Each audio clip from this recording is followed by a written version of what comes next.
നമസ്കാരം. പ്രധാന വാർത്തകൾ.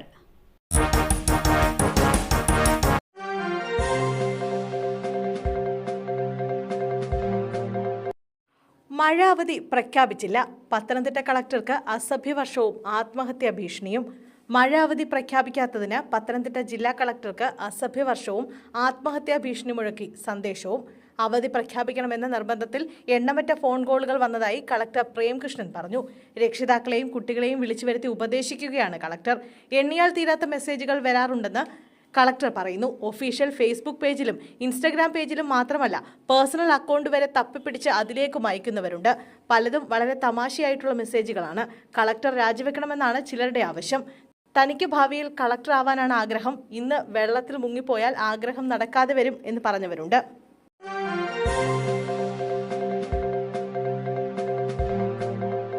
അർജുനെ കാത്ത് നാട്. ദൗത്യത്തിനായി കേരളം 4 സംഘത്തെ ശിരൂരിലേക്ക് അയക്കും. കർണാടകയിൽ മണ്ണിടിച്ചിലിൽ കാണാതായ മലയാളി ഡ്രൈവർ അർജുനു വേണ്ടിയുള്ള തിരച്ചിൽ ദൗത്യത്തിനായി കേരളം ഉദ്യോഗസ്ഥരെ അയക്കും. കാസർഗോഡ് എൻഫോഴ്സ്മെന്റ് ആർടിഒയുടെ നേതൃത്വത്തിൽ 4 സംഘം ഉടൻ ശിരൂരിലേക്ക് തിരിക്കും.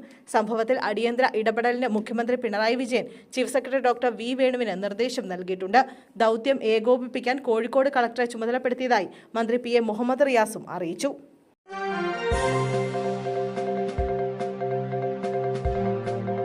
കോൺഗ്രസിൽ നിന്ന് ജയിച്ചു, പിന്നീട് LDFിലെത്തി. ഇടുക്കി ബ്ലോക്ക് പഞ്ചായത്ത് പ്രസിഡന്റിനെ അയോഗ്യയാക്കി. ഇടുക്കി ബ്ലോക്ക് പഞ്ചായത്ത് പ്രസിഡന്റ് രാജീചന്ദ്രനെ മെമ്പർ സ്ഥാനത്തു നിന്നും ഹൈക്കോടതി അയോഗ്യയാക്കി.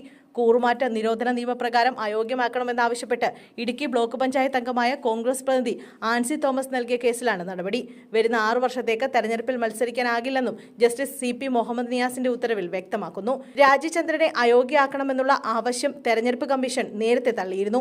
ഇതിനെ തുടർന്നാണ് കോൺഗ്രസ് പ്രതിനിധിയായ ആൻസി തോമസ് ഹൈക്കോടതിയെ സമീപിച്ചത്. കോൺഗ്രസ് അംഗമായി വിജയിച്ച രാജീചന്ദ്രനെ ബ്ലോക്ക് പഞ്ചായത്ത് പ്രസിഡന്റായി തെരഞ്ഞെടുത്തിരുന്നു. മുന്നണി ധാരണ പ്രകാരം 1 വർഷത്തിനു ശേഷം രാജിവെച്ച് LDFിനൊപ്പം ചേർന്ന് വീണ്ടും പ്രസിഡന്റായി. ഇതേ തുടർന്നാണ് കോൺഗ്രസ് കോടതിയെ സമീപിച്ചത്. വിധിപ്പകർപ്പ് കാട്ടിയ ശേഷം അപ്പീൽ നൽകുമെന്ന് രാജീചന്ദ്രൻ പറഞ്ഞു.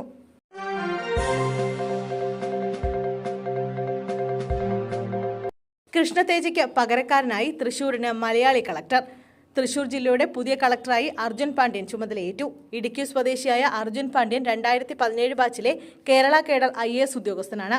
ജില്ലയുടെ സമഗ്ര വികസനത്തിനായി നല്ല രീതിയിലുള്ള ഇടപെടൽ ഉണ്ടാവുമെന്ന് ചുമതലയേറ്റ അർജുൻ പാണ്ഡ്യൻ പറഞ്ഞു. ജനങ്ങൾക്ക് സേവനങ്ങൾ കൃത്യമായി ലഭ്യമാക്കുന്നതിനുള്ള സുതാര്യമായ ജില്ലാ സംവിധാനം ആയിരിക്കും. മഴയുടെ സാഹചര്യത്തിൽ എല്ലാ താലൂക്കുകളിലും ജില്ലാ കളക്ടറേറ്റിലും കൺട്രോൾ റൂം തുറന്നു പ്രവർത്തിക്കുന്നുണ്ടെന്നും അർജുൻ പാണ്ഡ്യൻ പറഞ്ഞു.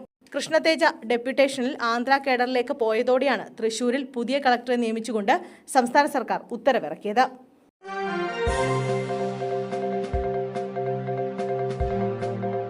തീരദേശ ഹൈവേ പദ്ധതി സംസ്ഥാന സർക്കാർ ഉപേക്ഷിക്കണം. ഇങ്ങനെ ഒരു പാത എന്തെന്നും പ്രതിപക്ഷ നേതാവ്.